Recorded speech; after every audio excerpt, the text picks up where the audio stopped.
tardes, hermanos. Un día más vamos a dar comienzo al culto de oración, pero antes vamos a ponerlo en las manos del Señor. Os invito a que oremos juntos.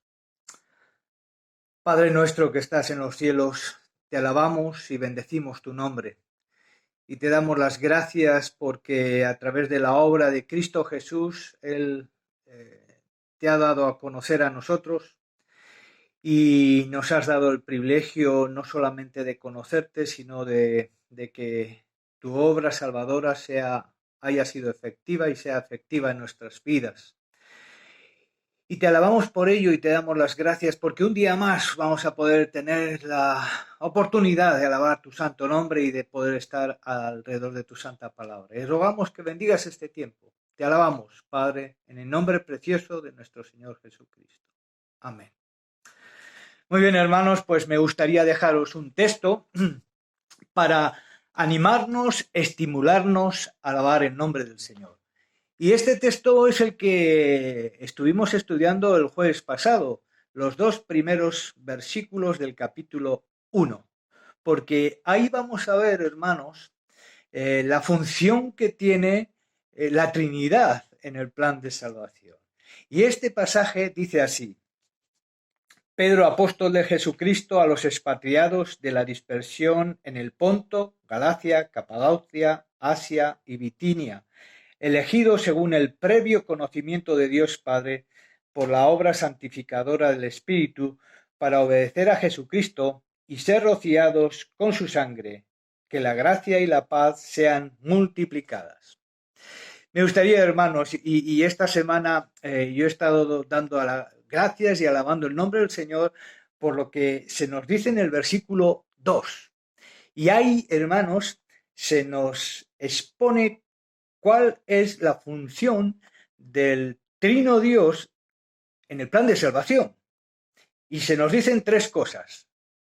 Se nos dice del Padre que Él nos habla del previo conocimiento de Dios, o el conocimiento activo de Dios, que está relacionado, como nos comentó Carmelo la semana pasada, con la soberanía de Dios a la hora de escoger a sus hijos.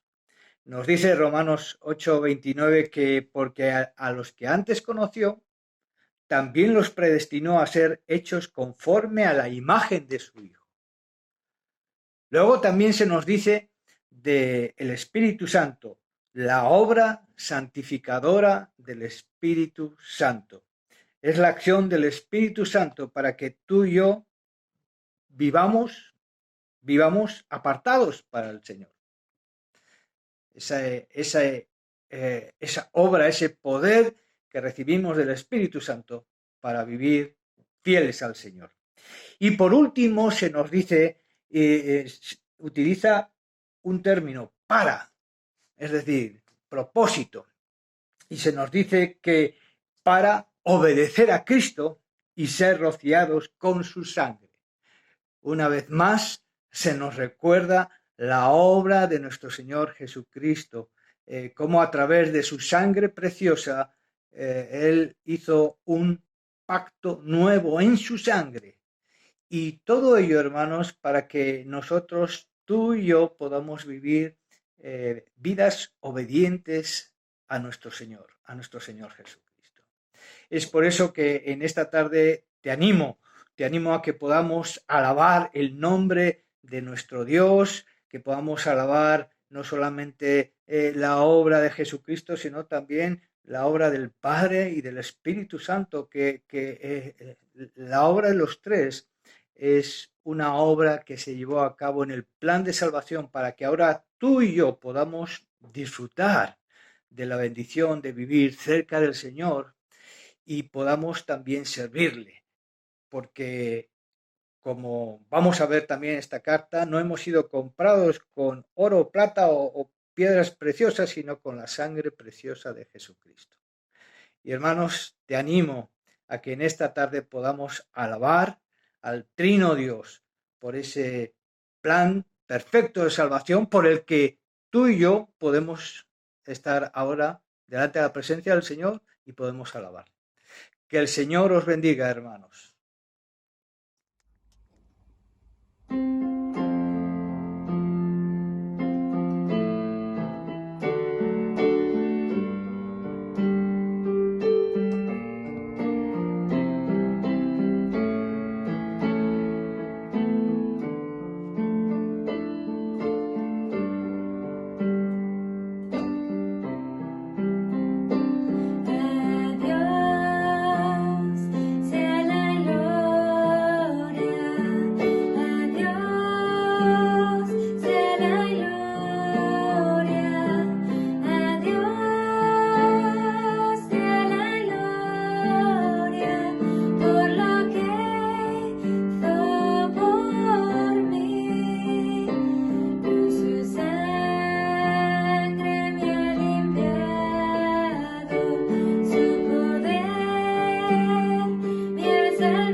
tengo un Dios que cuida de mí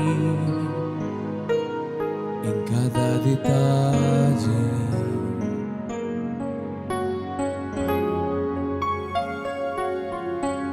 Yo tengo un Dios que ya hizo en mí su milagro.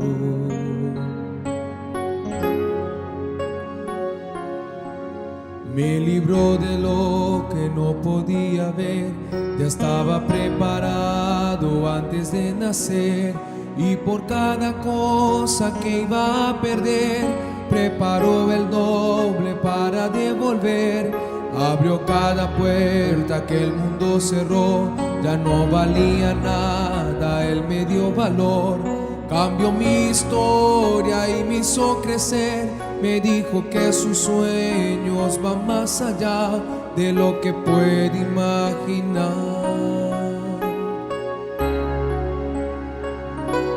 Dios está cuidando de mí, en los detalles cuida de mí. Su amor es sobrenatural y hace que me sienta especial. Dios está cuidando de mí, en los detalles cuida de mí. Su amor es sobrenatural y hace que me sienta especial. Dios está cuidando de mí, en los detalles cuida de mí. Su amor es sobrenatural y hace que me sienta especial. Dios está cuidando de mí, en los detalles cuida de mí. Su amor es sobrenatural y hace que me sienta especial.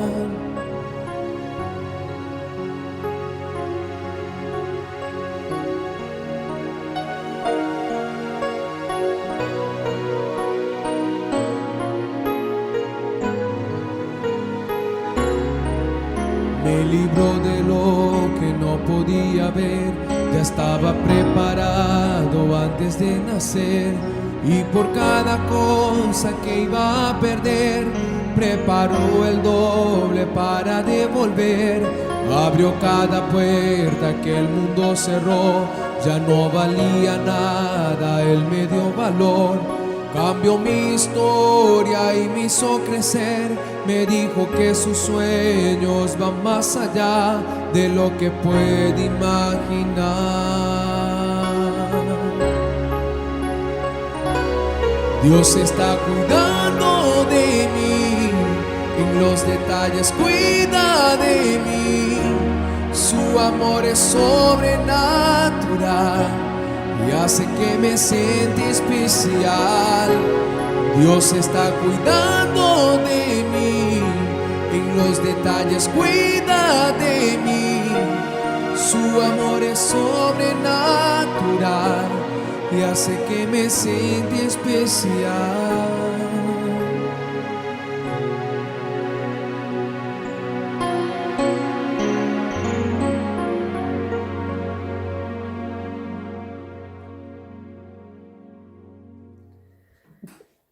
Hola, buenas tardes, hermanos. Espero que estéis bien. Esta tarde de oración vamos a tener el tiempo de meditación de la palabra, continuando con el ministerio que empezó nuestro hermano Carmelo el jueves pasado, ministerio en cuanto a la enseñanza o la meditación de este tiempo que antecede a las oraciones. Y estamos considerando la primera epístola del apóstol Pedro. Y me venía a la mente que hace 11 años, en octubre del 2009, tuvisteis la osadía como congregación de invitarnos a Yolanda y a mí a estar un retiro con vosotros con la responsabilidad de tener el ministerio de la enseñanza en 3 sesiones diferentes. Y si recordáis, la enseñanza versaba precisamente sobre esta carta, en 3 de los capítulos de la carta de Pedro. Y era un momento muy diferente al que vivimos ahora. También estamos allí en un momento especial, en un lugar idílico como Siete Robles, y disfrutamos, quiero entender, bastante. No sé si recordáis el título que tenía el retiro, o el propósito de aquel retiro, con el lema que se le puso, pero yo lo tengo aquí escrito y os lo recuerdo. El lema era: ante un siervo excelente, siervos diligentes. Y bueno, entendemos que eso, más que un lema, es el proceder adecuado del creyente, entendiendo el ejemplo del Señor Jesucristo.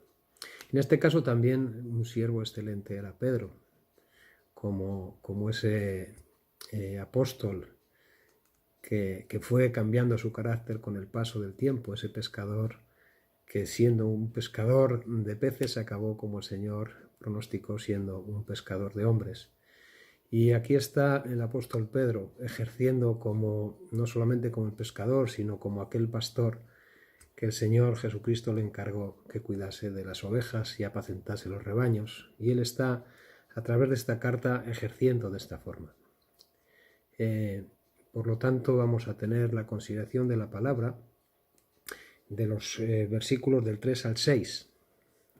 Como bien he dicho antes, nuestro hermano Carmelo dijo algunos rasgos de la carta, entre ellos el propósito esencial, que era fortalecer a los creyentes en un momento de sufrimiento, de persecución, sobre todo en los lugares donde ellos estaban en ese momento viviendo, expatriados, dice, de la dispersión.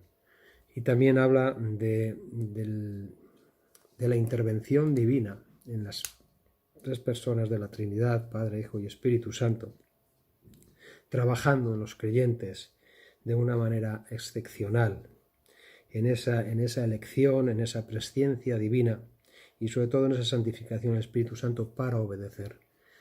En base a esta introducción tan sumamente profunda que hace el apóstol Pedro, igual que pasa con Pablo en dos de sus cartas, hay en la carta a los Efesios y también a los Corintios, segunda de Corintios, yo creo que los dos apóstoles sienten el mismo impulso de viendo y asumiendo un proceder tan grande de la Trinidad, y sobre todo la grandeza de Dios revelando al ser humano cosas que ojo no vio ni oído oyó, son las que Dios ha preparado para los que le aman.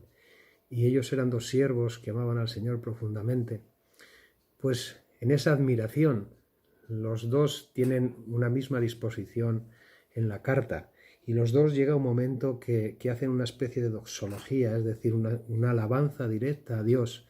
Se ven sobrepasados por ver la magnificencia, la grandeza de Dios, la manera de salvar a sus hijos, la manera de intervenir en la historia, que los dos dicen: bendito sea el Dios y Padre de nuestro Señor Jesucristo.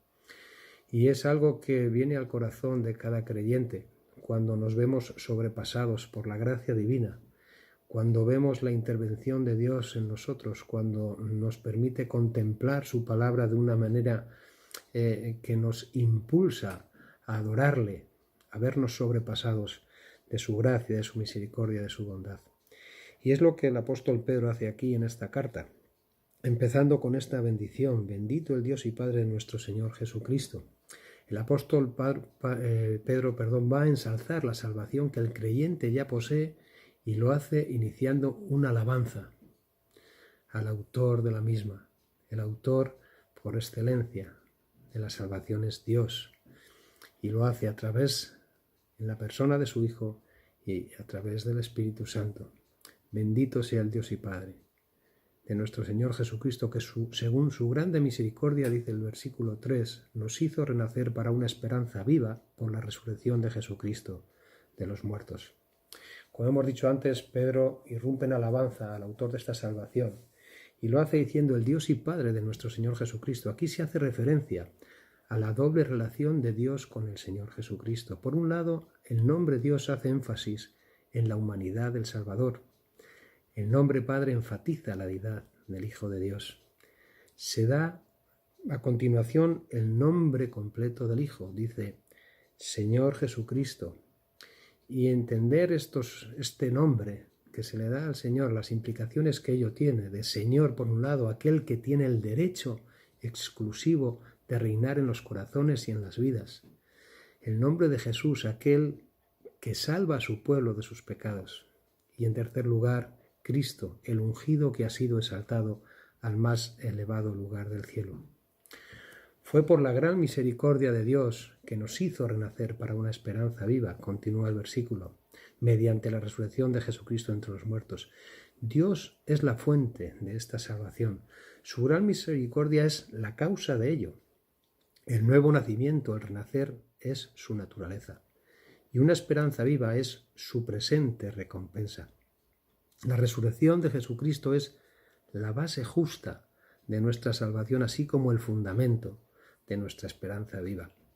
En Efesios capítulo 2, versículo 12, que creo entender que el domingo pasado Antonio nos hacía algo de referencia, ¿verdad?, a este texto, dice: en aquel tiempo estabais sin Cristo, alejados de la ciudadanía de Israel y ajenos a los pactos de la promesa, sin esperanza y sin Dios en el mundo. Como pecadores no teníamos esperanza más allá del sepulcro. No había nada más allá de nosotros excepto la certidumbre de juicio y de una indignación ardiente. Recordar lo que oíamos el domingo en lo compartido por nuestro hermano Antonio, el arca que es Cristo a disposición de todo aquel que crea en él, para estar protegidos, como bien nos recordaba, del juicio divino.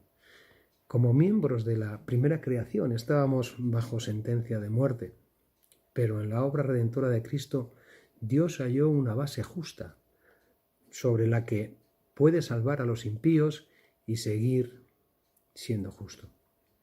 Cristo ha pagado la pena de nuestros pecados. Se ha dado plena satisfacción. Las demandas de la justicia han quedado cubiertas y ahora puede emanar la misericordia a aquellos que obedecen el Evangelio. En la resurrección de Cristo, Dios indicó su completa satisfacción con la obra sacrificial de su Hijo. La resurrección es el amén del Padre al clamor de su Hijo cuando dijo en la cruz: consumado es. También aquella resurrección es una prenda, un derecho, de que todos los que mueren en Cristo serán levantados de entre los muertos. Esto es nuestra esperanza viva. En Romanos 4:25 encontramos el siguiente texto: fue entregado por nuestras transgresiones y resucitado por nuestra justificación, para nuestra justificación, perdón. He ahí nuestra garantía de que las promesas de Dios son verdad. La alabanza es la respuesta a lo que Dios ha hecho por el hombre, y esta alabanza ha de brotar de todo aquel que hemos sido iluminados por el Evangelio y hemos recibido la salvación que Dios ha provisto por medio de Cristo. Además de recibir una esperanza viva, esta salvación implica que el cristiano ha nacido dentro de la familia de Dios y con ello se convierte en heredero. El versículo 4 dice: para una herencia incorruptible, incontaminada e inaccesible, reservada en los cielos para vosotros. Al llegar a este versículo nos encontramos con el tercer para, es decir, con el tercer propósito de esta carta, de los 24 que aparecerán a lo largo de ella. Pedro, al dirigirse a los receptores de la carta, intenta ver el propósito divino en la obra de aquellos que son sus hijos. No solamente nos hace renacer, sino que también pasamos a ser parte de la familia de Dios como hijos, pero también nos hace coherederos con Cristo. Romanos 6:17 dice: y si hijos, también herederos, herederos de Dios y coherederos con Cristo, si es que padecemos juntamente con Él, para que juntamente con Él seamos glorificados. Y hace referencia a esta herencia, una herencia que está reservada, pero antes de llegar a esta expresión de reservada en los cielos, se nos dan unas características: una herencia incorruptible, que no se corrompe, una herencia que no tiene imperfección al ser incontaminada y que no se marchita ni se desvirtúa y que está reservada en los cielos para vosotros. Es interesante saber que esta herencia Dios la ha colocado a la espera de recibirse. El Espíritu Santo en nuestra vida es el anticipo de esta posesión eterna. El Espíritu Santo nos prepara por la santificación, como se ve en el versículo 2 que compartió nuestro hermano el otro día. Nos prepara para el día en que vayamos a recibir esa herencia. En Primera de Juan, voy a buscar en la Biblia, Primera de Juan 3:2 dice lo siguiente: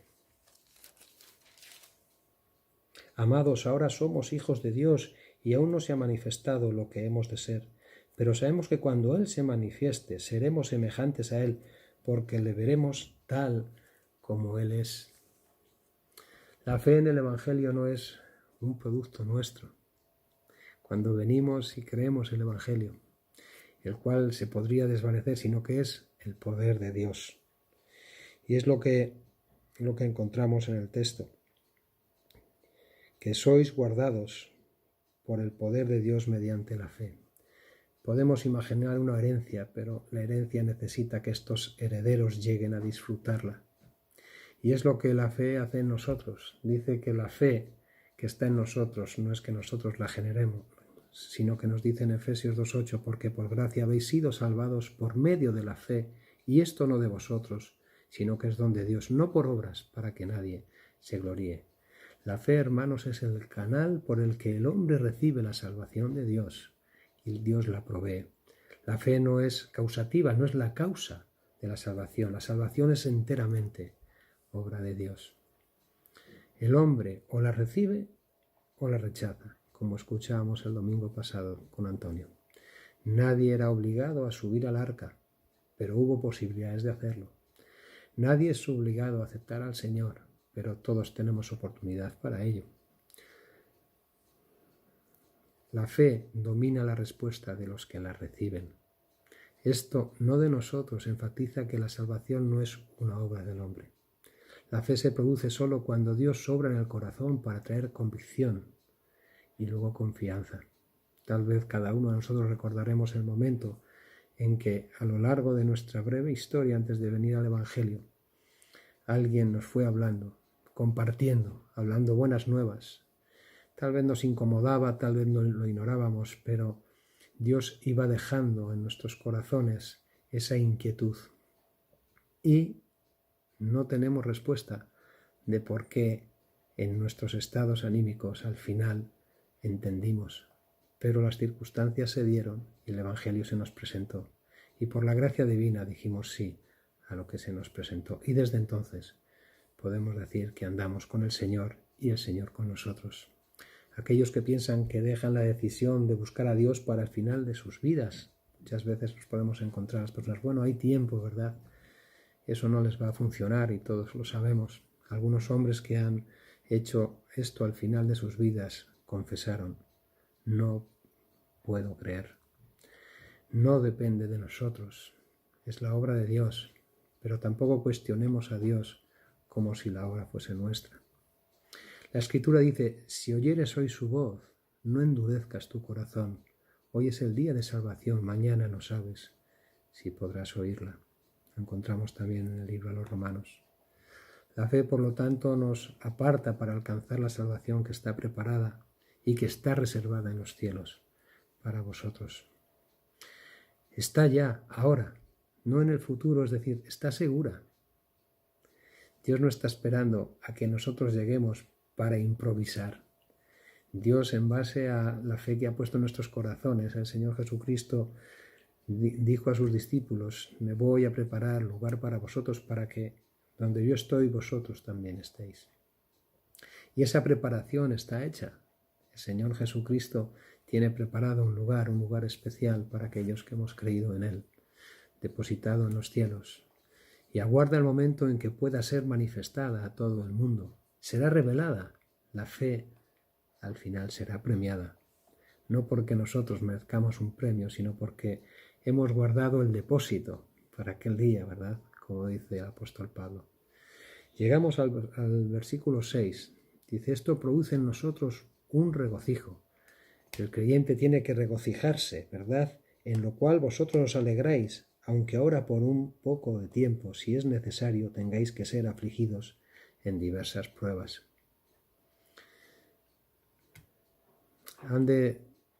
nuestras emociones han de sentir el gozo del perdón que el Espíritu Santo trae a nuestras vidas al aceptar la salvación que Dios nos ofrece. Al pensar en la herencia eterna hay un gozo interno de todo nuestro ser. Pero no la merecíamos, ¿verdad? Sin embargo, Dios la preparó. Es algo real. Nos sentimos alcanzados por la misericordia de Dios sin merecerla. Y le queremos dar nuestra vida y nuestro ser. Por lo menos eso es lo que en muchos de nuestros momentos anhelamos.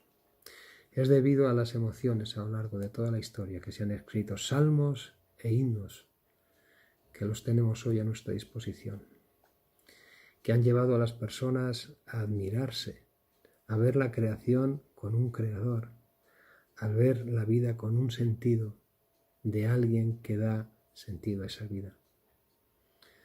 Mezclado con el regocijo por la salvación aparecen las pruebas, en el versículo 6, las pruebas del creyente que surgen por causas externas. Pedro lo va a desarrollar a partir del versículo 7, cuál es el propósito, ¿verdad?, de que en esas pruebas la fe tenga una parte esencial y fundamental.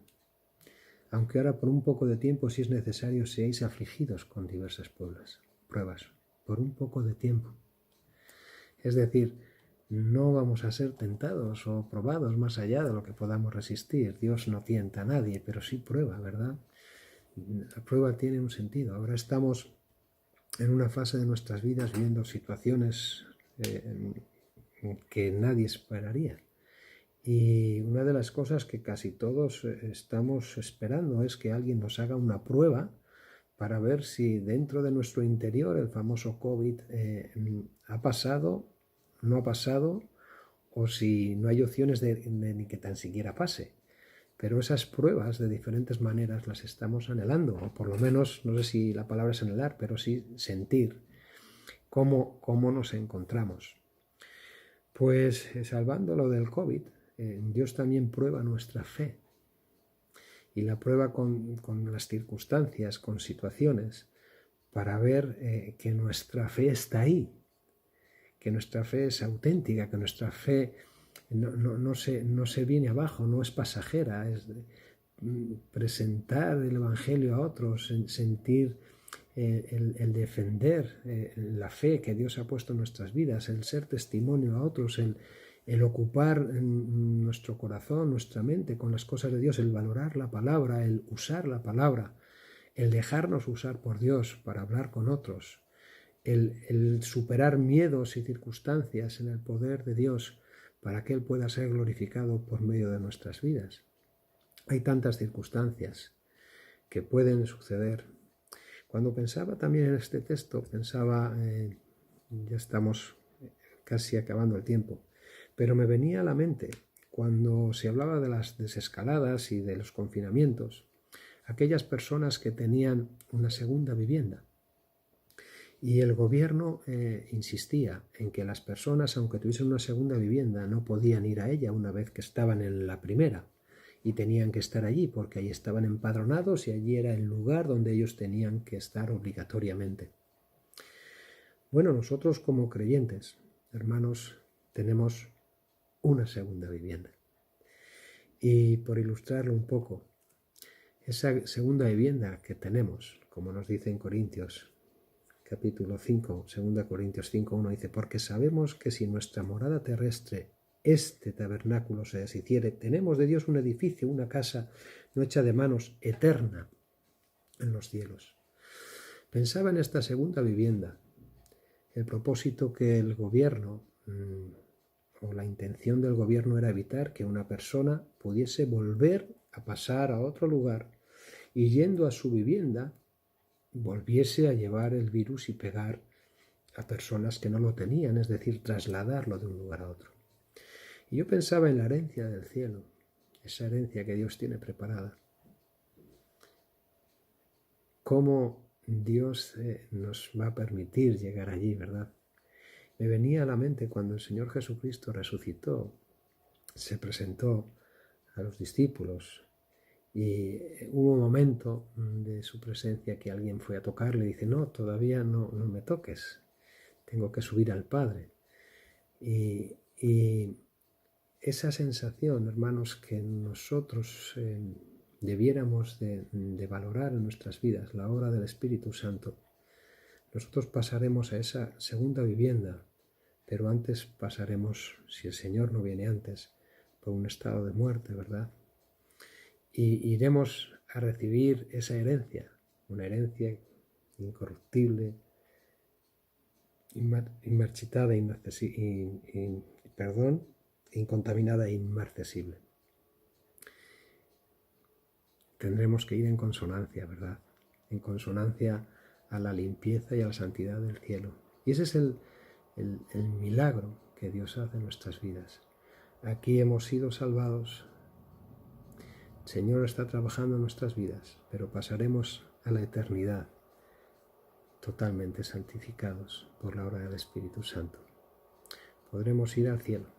Yo no sé si algunos de los que escucháis o llegará este mensaje a vosotros habéis valorado o valoráis esta necesidad de limpieza de vuestras vidas. A la eternidad pasaremos todos, pero no todos tenemos la seguridad tal vez de ser hijos de Dios. En tu corazón y en tu vida está ahora mismo esta posibilidad de aceptar a Cristo en tu corazón, aquel que vino a este mundo. Y es curioso que el Señor Jesucristo en este mundo dice que no tenía un lugar donde reposar su cabeza.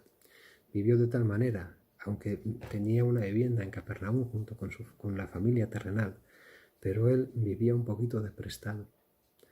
Y iba allí donde él sabía que tenía que estar para hacer lo que el Padre le había enviado a hacer.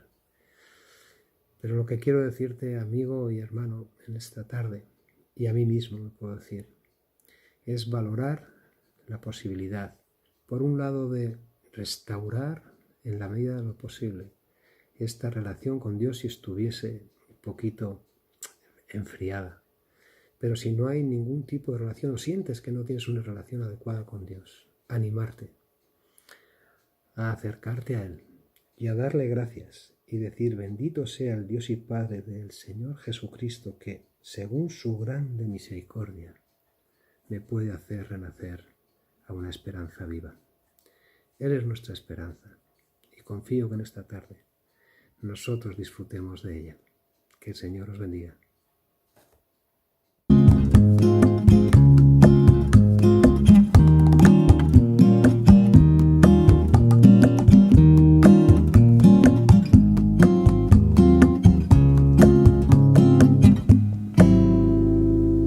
El amor de Jesús es incomparable.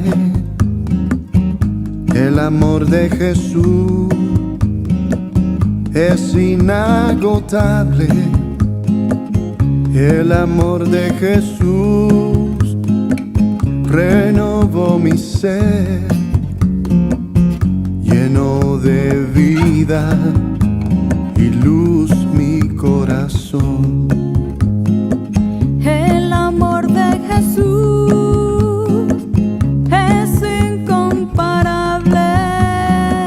El amor de Jesús es inagotable. El amor de Jesús fortalece mi alma. Por eso quiero alabarle hoy. El amor de Jesús nos cambia para siempre, nos hace vivir en verdad y alegría. El amor del Señor no cambia de colores. En la cruz con sangre y sacrificio nos redimió. El amor de Jesús es incomparable. El amor de Jesús es inagotable. El amor de Jesús renovó mi ser, llenó de vida y luz mi corazón. El amor de Jesús es incomparable. El amor de Jesús es inagotable. El amor de Jesús fortalece mi alma. Por eso quiero alabarle hoy. El amor de Jesús nos cambia para siempre, nos hace vivir en verdad y alegría. El amor del Señor no cambia de colores. En la cruz con sangre y sacrificio nos redimió. El amor de Jesús nos cambia para siempre, nos hace vivir en verdad y alegría. El amor del Señor no cambia de colores.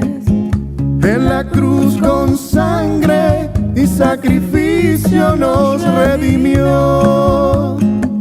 En la cruz con sangre, sacrificio nos redimió. En la cruz con sangre, sacrificio nos redimió.